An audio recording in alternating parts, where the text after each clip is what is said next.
CPM ನಾಯಕರ ಹೆಸರೇ ಸೀತಾರಾಮ ಯಚೂರಿ. ಸೀತಾರಾಮ ಯಚೂರಿ ಮಂದಿರ ಲೋಕಾರ್ಪಣೆಗೆ ಹೋಗಬೇಕಾ ಹೋಗಬಾರ್ದಾ ಅನ್ನೋ ವಿಷಯದಲ್ಲಿ ಕಾಂಗ್ರೆಸ್ಸಿಗೆ ದ್ವಂದ್ವ ಇತ್ತು. 20 ದಿವಸ ಟೈಮ್ ತಗೊಂಡ್ರೆ ಅವ್ರು ನಿರ್ಧಾರ ಹೇಳೋದಕ್ಕೆ ನಾವು ಬರೋದಿಲ್ಲ ಅಂತ. ಕಮ್ಯುನಿಸ್ಟ್ ಪಕ್ಷದವ್ರಿಗೆ ಆ ಗೊಂದಲನೇ ಇಲ್ಲ. ನೋ, ಅವರಿಗೆ ರಾಮ ಮಂದಿರ ಕಟ್ಟೋದು ಇಷ್ಟ ಇರಲಿಲ್ಲ, ಇಡೀ ರಾಮ ಮಂದಿರ ವಿವಾದನೇ ಇಷ್ಟ ಇರಲಿಲ್ಲ. ಹೆಸರು ಸೀತಾರಾಮ, ಸೀತಾರಾಮ ಯಚೂರಿ. ಏನು ಮಾಡ್ತೀರಿ ತಗೊಂಡು? ಇಲ್ಲಿ ತಮಿಳುನಾಡಿನಲ್ಲಿ ಮುಖ್ಯಮಂತ್ರಿ ಆಗಿದ್ದರು. ಹೆಸರೇನು? ಕರುಣಾನಿಧಿ.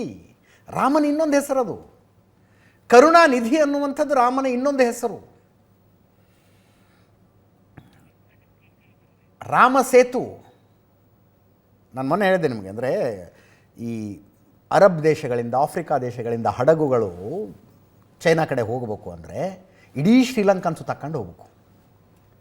ಮಧ್ಯದಲ್ಲಿ ಭಾರತ ಶ್ರೀಲಂಕಾ ಮಧ್ಯದ 32 ಕಿಲೋಮೀಟರ್ನ ಅಗಲ ಇದೆಯಲ್ಲ, ಅಲ್ಲಿ ಒಂದಷ್ಟು ಕಲ್ಲು ಬಂಡೆಗಳಿದ್ದಾವೆ. ಆ ಬಂಡೆಗಳನ್ನು ಒಡೆದು ಆಳ ಮಾಡಿಬಿಟ್ರೆ ಹಡಗುಗಳು ಈಸಿಯಾಗಿ ಹೋಗ್ತವೆ ಅಂತ ಒಂದು ಪ್ರಪೋಸಲ್ ಬಂತು. ಈ ದೇಶದ ಆಸ್ತಿಕರು, BJP ಅವರು, ಹಿಂದೂ ಪರ ಸಂಘಟನೆಗಳವ್ರು ಏನು ಹೇಳಿದ್ರು, ರಾಮ ಸೇತು ಅದು ಅದನ್ನ ಹೆಂಗೆ ಹೊಡಿತೀರಿ ನೀವು ಅಂತ ಜೋರು ಗಲಾಟೆ ಆಯಿತು. ಅದೇ ಕರುಣಾನಿಧಿ ಕೇಳಿದ್ರು, ಸೇತುವೆ ಕಟ್ಟಕ್ಕೆ ರಾಮ ಯಾವ ಕಾಲೇಜಿನಲ್ಲಿ ಎಂಜಿನಿಯರಿಂಗ್ ಮಾಡಿದ್ದ ಅಂತ. ಯಾವ ಕಾಲೇಜಿನಲ್ಲಿ ಎಂಜಿನಿಯರಿಂಗ್ ಮಾಡಿದ್ದ? ವಿಷಯ ಸುಪ್ರೀಂ ಕೋರ್ಟಿಗೆ ಹೋಯ್ತು. ಸುಪ್ರೀಂ ಕೋರ್ಟ್ ಕೇಳ್ತು. ಆವಾಗ UPA ಸರ್ಕಾರ ಇದ್ದಿತ್ತು. ರಾಮ ಸೇತು ಅಂತ ಅಭಿಪ್ರಾಯ ಬರ್ತಾ ಇದೆಯಲ್ಲ, ನೀವೇನು ಹೇಳ್ತೀರಿ ಅಂತ. ಅವ್ರು ರಾಮ ಇದ್ದಿದ್ದೇ ಸುಳ್ಳು ಅಂದರು. ಕಾಲ್ಪನಿಕ ವ್ಯಕ್ತಿ ಅದು ರಾಮ ಅಂದರೆ, ಇದ್ದಿದ್ದು ಸುಳ್ಳು ಅಂತ ಅಫಿಡವಿಟ್ ಕೊಟ್ಟುಬಿಟ್ರು ಕೇಂದ್ರ ಸರ್ಕಾರದ ಕಡೆಯಿಂದ. ಅಫಿಡವಿಟ್ ಕೊಟ್ಟರು. ಹಾಗಂತ ನೀವು ಕರುಣಾನಿಧಿನ ಹೇಳ್ಬೋದಲ್ಲ. ಕರುಣಾನಿಧಿ ಅಂದ್ರೇ ರಾಮ, ನನ್ನ ಹೆಸರೇ ರಾಮನ ಇನ್ನೊಂದು ಏನು ಸಿನಾನಿಮ್, ಅದು ಸಮಾನಾರ್ಥಕ ಪದ. ಅದು ತಗೊಂಡು ಏನು ಮಾಡ್ತೀರಿ? ಅಭಿಪ್ರಾಯ ಏನಿತ್ತು? ಆ ಕರುಣಾನಿಧಿ ಮಗ ಸ್ಟಾಲಿನ್ನು, ಆ ಸ್ಟಾಲಿನ್ನ ಮಗ ಸನಾತನದ ಸರ್ವನಾಶ ಮಾಡ್ತೀನಿ ಅಂತ ಭಾಷಣ ಮಾಡಿದ್ದು. ನನ್ನ ಹೆಸರು ಹಾಗಿದೆ, ನಿನ್ನ ಹೆಸರು ಹಾಗಿದೆ. ಹೆಸರು ಇಟ್ಟಿರ್ತಾರಪ್ಪ ಅಪ್ಪ ಅಮ್ಮ.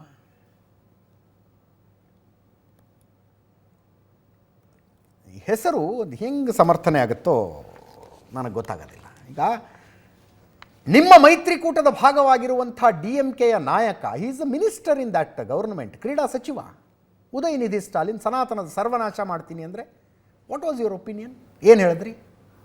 ಸತೀಶ್ ಜಾರಕಿಹೊಳಿ ಹಿಂದೂ ಶಬ್ದದ ಅರ್ಥವೇ ಅಸಹ್ಯಕರವಾಗಿದೆ ಅಂದ್ರೆ ಏನು ಮಾಡಿದ್ರಿ?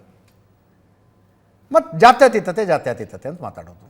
ಕೇರಳದಲ್ಲಿ ನಿಮ್ಮ ಅಲಯನ್ಸ್ ಪಾರ್ಟ್ನರ್ ಆಗಿರುವ ಮುಸ್ಲಿಂ ಲೀಗ್ನ ಕಾರ್ಯಕರ್ತರು ದೇವಸ್ಥಾನದ ಮುಂದೆ ನಿಂತ್ಕೊಂಡು ಘೋಷಣೆ ಕೂಗ್ತಾರೆ, ಹಿಂದೂಗಳನ್ನು ಸಿಗುತ್ತೋರಣ ಕಟ್ತೀವಿ ಅಂತ. ಏನು ಮಾಡ್ತೀರಿ? ಬದ್ರುದ್ದೀನ್ ಅಜ್ಮಲ್ ಅಂತ ಅಸ್ಸಾಂನಲ್ಲಿ ಇನ್ನೊಬ್ಬ ಅಲಯನ್ಸನ್ನು ಇಟ್ಕೊಂಡಿದ್ದೀರಿ. ಆ ಅಲಯನ್ಸ್ ಪಾರ್ಟ್ನರು ಭಾರತನ ಇಸ್ಲಾಮಿಕ್ ರಾಷ್ಟ್ರ ಮಾಡ್ತೀನಿ ಅಂತಾನೆ. ಅವಾಗ ಇದನ್ನು ಎಷ್ಟರ ಮಟ್ಟಿಗೆ ಜನ ಬಾಯಿ ಮಾಡ್ತಾರೋ ಗೊತ್ತಿಲ್ಲ, ಎಷ್ಟರ ಮಟ್ಟಿಗೆ ಸ್ವೀಕರಿಸ್ತಾರೋ ಗೊತ್ತಿಲ್ಲ. ಮುಂದಿನ ಸುದ್ದಿಗೆ ಹೋಗೋಣ. INDA ಮೈತ್ರಿಕೂಟದಲ್ಲಿ ಇವತ್ತು 2 ಬಿಕ್ಕಟ್ಟುಗಳನ್ನು ಏಕಕಾಲಕ್ಕೆ ಎದುರಿಸಬೇಕಾಗಿ ಬಂತು. ಒಂದು ಮಮತಾ ಬ್ಯಾನರ್ಜಿ, ಪಶ್ಚಿಮ ಬಂಗಾಳದ ಮುಖ್ಯಮಂತ್ರಿ. ಇನ್ನೊಬ್ಬರು ಭಗವಂತ್ ಸಿಂಗ್ ಮಾನ್, ಪಂಜಾಬ್ನ ಮುಖ್ಯಮಂತ್ರಿ. ಮಮತಾ ಬ್ಯಾನರ್ಜಿ ಘೋಷಣೆ ಮಾಡಿದ್ರು, ಪಶ್ಚಿಮ ಬಂಗಾಳದಲ್ಲಿ ಅಲಯನ್ಸ್ ಇಲ್ಲ. 42 ಲೋಕಸಭಾ ಕ್ಷೇತ್ರಗಳು ನಮ್ಮ ರಾಜ್ಯದಲ್ಲಿ ಬರ್ತವೆ. 42ಕ್ಕೆ 42ರಲ್ಲೂ ತೃಣಮೂಲ ಕಾಂಗ್ರೆಸ್ ಸ್ಪರ್ಧೆ ಮಾಡುತ್ತೆ ಅಂತ.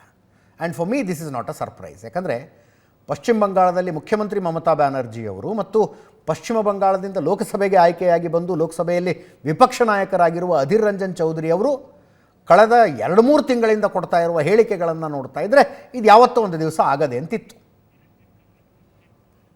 ಅಧೀರ್ ರಂಜನ್ ಚೌಧರಿ ಲೋಕಸಭೆಯಲ್ಲಿ ವಿಪಕ್ಷ ನಾಯಕ ಪ್ಲಸ್ ಪಶ್ಚಿಮ ಬಂಗಾಳದ ಕಾಂಗ್ರೆಸ್ ರಾಜ್ಯಾಧ್ಯಕ್ಷ.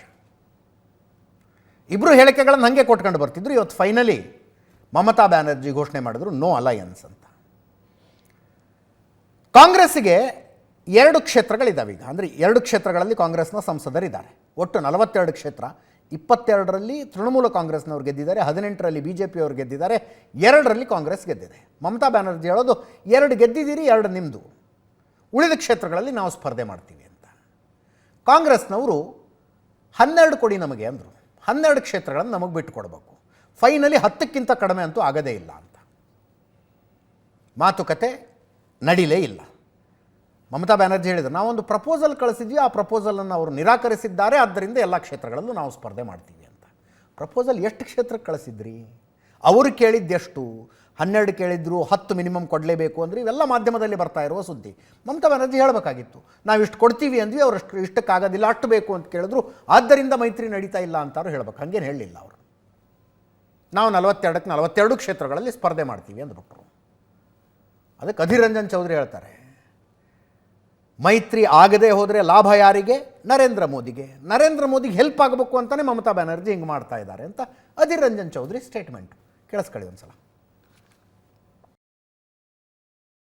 ಎಷ್ಟು ಆಸಕ್ತಿ ಇತ್ತು ಇವ್ರಿಗೆ ಮೈತ್ರಿಕೂಟದಲ್ಲಿರೋದಕ್ಕೆ. INDIA ಇಂಡಿಯಾ ಹೆಸರು ಕೊಟ್ಟಿದ್ದೇ ಮಮತಾ ಬ್ಯಾನರ್ಜಿ.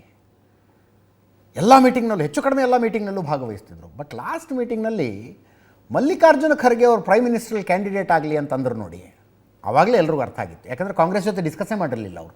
ತಮ್ಮ ಕಡೆಯಿಂದ ತಾವು ಪ್ರಪೋಸಲ್ ಇಟ್ಬಿಟ್ರು, ಮಲ್ಲಿಕಾರ್ಜುನ ಖರ್ಗೆ ಪ್ರೈಮ್ ಮಿನಿಸ್ಟ್ರಲ್ಲಿ ಕ್ಯಾಂಡಿಡೇಟ್ ಆಗಲಿ ಅಂತ. ಅದನ್ನು ಅವರು ಒಪ್ಪೋದಿಲ್ಲ ಅಂತ ಗೊತ್ತಿತ್ತು. ಆವಾಗಲೇ ಅನೇಕರಿಗೆ ಅರ್ಥ ಆಯಿತು, ಇಲ್ಲ ಒಂದು ಹೆಜ್ಜೆ ಹೊರಗೆ ಇಟ್ಟಿದ್ದಾರೆ ಅವರು ಅಂತ.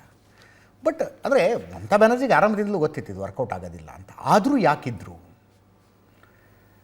INDA ಅಂದರೆ ಒಂದು ಮೈತ್ರಿಕೂಟ ರಚನೆ ಆಗ್ತಾ ಇದೆ, ಪ್ರಧಾನಿ ನರೇಂದ್ರ ಮೋದಿಯನ್ನು ಮತ್ತೊಮ್ಮೆ ಅಧಿಕಾರಕ್ಕೆ ಬರದಂತೆ ತಡೆಯೋದಕ್ಕೆ ಅಂದಾಗ ಆ ಒಟ್ಟಾರೆ ಪ್ರಯತ್ನದಿಂದಲೇ ಮಮತಾ ಬ್ಯಾನರ್ಜಿ ದೂರ ಉಳಿದು ಬಿಟ್ಟಿದ್ದರೆ ಒಂದು ಅಲಿಗೇಷನ್ ಬರ್ತಿತ್ತು ಅವ್ರ ಮೇಲೆ. ನೋಡಿ, ನಾವು ಒಂದು ಪ್ರಯತ್ನ ಮಾಡೋಣ ಅಂದ್ವಿ, ಬರಲಿಲ್ಲ, ಇದರಿಂದ ಲಾಭ ಯಾರಿಗೆ? BJP ಅವ್ರಿಗೆ. BJPಗೆ ಲಾಭ ಮಾಡಿಕೊಡೋದಕ್ಕೆ ಸಪ್ರೇಟಾಗಿ ಹೋಗ್ತಿದ್ದಾರೆ. Mamata Banerjee can't take it. ಪಶ್ಚಿಮ ಬಂಗಾಳದಲ್ಲಿ 28% ಮುಸ್ಲಿಂ ವೋಟ್ ಇದ್ದಾವೆ. ಅಗ್ರಿಗೇಟ್ ಟೋಟಲ್ 28% ರಾಜ್ಯಾದ್ಯಂತ ಅಂದರೆ ಕೆಲವು ಕ್ಷೇತ್ರಗಳಲ್ಲಿ ಮೋರ್ ದೆನ್ 50% ಇದ್ದಾವೆ ಅಂತ.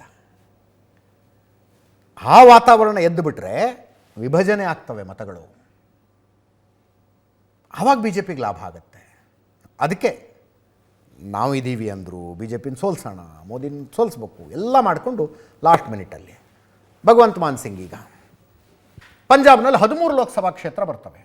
13ಕ್ಕೆ 13ರಲ್ಲೂ ನಾವೇ ನಿಲ್ಲೋರು ಅಂತ ಹೇಳ್ಬಿಟ್ರು. ಇವತ್ತು ಘೋಷಣೆ ಮಾಡಿದ್ರು. 13ರ ಪೈಕಿ 8 ಕ್ಷೇತ್ರ ಕಾಂಗ್ರೆಸ್ ಹಾಲಿ MP ಗಳಿದ್ದಾರಲ್ಲಿ. 8 ಕ್ಷೇತ್ರದಲ್ಲಿ ಹಾಲಿ ಕಾಂಗ್ರೆಸ್ ಇದೆ, 2ರಲ್ಲಿ ಅಕಾಲಿ ದಳ ಇದೆ, 2ರಲ್ಲಿ BJP ಇದೆ, 1 ಆಮ್ ಆದ್ಮಿ ಪಕ್ಷ ಇರೋದು. ಅಂಥದ್ರಲ್ಲಿ ಪಂಜಾಬ್ನಲ್ಲಿ ಕಾಂಗ್ರೆಸ್ ಹೆಚ್ಚು ಸ್ಥಾನಗಳು ನಮಗೆ ಬೇಕು ಅಂತ ಕೇಳೋದು ವ್ಯಾಲಿಡ್ ಅದು, ಯಾಕಂದರೆ ಸ್ಟ್ರೆಂತ್ ಜಾಸ್ತಿ ಇದೆ ಅಲ್ಲ ಅವ್ರದ್ದು. ಬಟ್ ಆಮ್ ಆದ್ಮಿ ಪಕ್ಷದ ವಾದ ಏನು? ನಿಮ್ಮ ಸ್ಟ್ರೆಂತ್ ಇದ್ದಿದ್ದು 2019ರಲ್ಲಿ, ಆ ನಂತರ ವಿಧಾನಸಭಾ ಚುನಾವಣೆಗಳನ್ನು ಹೀನಾಯವಾಗಿ ಸೋತಿದ್ದೀರಿ, ನಮ್ಮ ವಿರುದ್ಧ ಸೋತಿದ್ದೀರಿ, ಆದ್ದರಿಂದ ನಮಗೆ 8 ಸ್ಥಾನ ಅಂತಾರವರು, 2-3 ನಿಮಗೆ ಬೇಕಿದ್ರೆ ಕೊಡ್ತೀವಿ ಅಂತ. ಇಲ್ಲಿ 10ರಿಂದ 12 ಕ್ಷೇತ್ರಗಳು ನಮಗೆ ಬೇಕು ಅಂತ ಕಾಂಗ್ರೆಸ್ನವ್ರು ಕೇಳಿದ್ರು. ಕೇಜ್ರಿವಾಲ್ ಹಿಂಟ್ ಕೊಡ್ತಾ ಬಂದರು, ಇಲ್ಲ 13ಕ್ಕೆ 13 ನಾವೇ ನಿಲ್ತೀವಿ ಅಂತ. ಹಿಂಟ್ ಅಂದ್ರೆ ಹೆಂಗೆ ಕೊಟ್ಟರು? 13ರಲ್ಲೂ ನಿಂತರೂ ನಾವೇ ಗೆಲ್ತೀವಿ ಅನ್ನೋ ವಾತಾವರಣ ಇದೆ ಇಲ್ಲಿ ಅಂತ ಹೇಳ್ತಾ ಬಂದರು. ಇವತ್ತು ಭಗವಂತ್ ಮಾನ್ ಸಿಂಗ್ ಅಧಿಕೃತವಾಗಿ ಘೋಷಣೆನೇ ಮಾಡಿದ್ರು, ನೋ ಅಲಯನ್ಸ್. ಈಗ ಪಂಜಾಬ್ನಲ್ಲಿ ಆಮ್ ಆದ್ಮಿ ಪಕ್ಷದ ಜೊತೆ ಅಲಯನ್ಸ್ ಆಗದೆ ಹೋದರೆ ದಿಲ್ಲಿಲಿ ಆಮ್ ಆದ್ಮಿ ಪಕ್ಷದ ಜೊತೆಗೆ ಅಲಯನ್ಸ್ ಆಗುತ್ತಾ? ಹೆಂಗಾಗತ್ತೆ? ದಿಲ್ಲಿಲಿ 7 ಲೋಕಸಭಾ ಕ್ಷೇತ್ರ ಬರ್ತವೆ, 7ಕ್ಕೆ 7ರಲ್ಲೂ BJP ಇದೆ. ಅಲ್ಲಿ ಕಾಂಗ್ರೆಸ್ನವ್ರು ಹೇಳ್ತಾರೆ 5 ನಮಗೆ 2 ನಿಮಗೆ ಅಂತ. ಆಮ್ ಆದ್ಮಿ ಪಕ್ಷದವ್ರು ನೋ, 6 ನಮಗೆ 1 ನಿಮಗೆ ಅಂತ ಹೇಳ್ತಾರೆ. ಮಲ್ಲಿಕಾರ್ಜುನ ಖರ್ಗೆ ಅವರು ದಿಲ್ಲಿ ಕಾಂಗ್ರೆಸ್ ಘಟಕವನ್ನು ಈ ಹಿಂದೆ ಒಂದು ಸಲ ಕರೆದು ಹೇಳಿದ್ದಾರೆ, 7ಕ್ಕೆ 7ರಲ್ಲೂ ಚುನಾವಣೆಗಳನ್ನು ಎದುರಿಸೋದಕ್ಕೆ ತಯಾರಾಗಿ ಅಂತ ಈಗಾಗಲೇ ಹೇಳಿದರು. ಅಲ್ಲಿಗೆ ಪಂಜಾಬ್ನಲ್ಲಾಗದೇ ಇದ್ದದ್ದು ದಿಲ್ಲಿಲೂ ಆಗೋದಿಲ್ಲ ಅಂತ ಅರ್ಥ. ಪಶ್ಚಿಮ ಬಂಗಾಳ ಅಂತೂ ಕ್ಲಿಯರ್ ಆಯಿತು. ಉತ್ತರ ಪ್ರದೇಶದಲ್ಲಿ ಏನಾಗುತ್ತೆ? ಉತ್ತರ ಪ್ರದೇಶದಲ್ಲಿ ಕಾಂಗ್ರೆಸ್ಸಿಗೆ ಒಬ್ಬ ಶಾಸಕ ಇರೋದು, ಒಬ್ಬ ಸಂಸದರಿರೋದು. ಸೋನಿಯಾ ಗಾಂಧಿ ಒಬ್ಬರೇ ಗೆದ್ದಿದ್ದಾರೆ. ಅಲ್ಲಿ 80 ಲೋಕಸಭಾ ಕ್ಷೇತ್ರ ಬರ್ತವೆ. ಸಮಾಜವಾದಿ ಪಕ್ಷದ ಜೊತೆಗೆ ಹೊಂದಾಣಿಕೆ, ಅಖಿಲೇಶ್ ಯಾದವ್ ಜೊತೆಗೆ ಹೊಂದಾಣಿಕೆ. ಕಾಂಗ್ರೆಸ್ನವರು ಒಂದು 40 ನಮಗೆ ಕೊಡಿ ಅಂತಾರಲ್ಲಿ, 40 ನಮಗೆ ಕೊಡಿ ಅಂತ. ಹೆಂಗೆ ಕೊಡೋಕ್ಕಾಗತ್ತೆ 40 ಅಂತ ಅಖಿಲೇಶ್ ಯಾದವ್ ಪ್ರಶ್ನೆ. 40 ಹೆಂಗೆ, ಯಾವ ಲೆಕ್ಕಾಚಾರದ ಮೇಲೆ 40 ಕೇಳ್ತೀರಿ ನೀವು ಅಂತ ಚೌಕಾಶಿ ನಡೆದು ಒಂದು 20 ತನಕ ಬಂದಿದ್ದಾರಂತೆ ಕಾಂಗ್ರೆಸ್ನವರು. 20 ಆದರೂ ನಮಗೆ ಬೇಕು ಅಂತ. ಅಲ್ಲಿ 3-4% ವೋಟ್ ಶೇರ್ ಇದೆ ಅವ್ರದ್ದು. ಇದು ಫೈನಲಿ ಹೆಂಗಾಗುತ್ತೆ ಅಂದರೆ, ಮಹಾರಾಷ್ಟ್ರದಲ್ಲಾಗುತ್ತೆ ಮೈತ್ರಿ, ಅಫ್ಕೋರ್ಸ್ ಎಕ್ಸಿಸ್ಟಿಂಗ್ ಮೈತ್ರಿ. ಬಿಹಾರದಲ್ಲಾಗುತ್ತೆ. ಬಿಹಾರದ್ದು ಈ ನಿತೀಶ್ ಕುಮಾರ್ದು ಭಾಳ ಅನ್ಸರ್ಟನ್ ಅನ್ನಿಸ್ತಾ ಇದ್ದಾರೆ. ತಮಿಳ್ನಾಡಿನಲ್ಲಾಗುತ್ತೆ. ತಮಿಳ್ನಾಡಿನಲ್ಲಿ ಸಮಸ್ಯೆ ಇಲ್ಲ. ಉಳಿದ ರಾಜ್ಯಗಳದ್ದು ಏನಾಗುತ್ತೋ ನೋಡ್ಬೇಕು.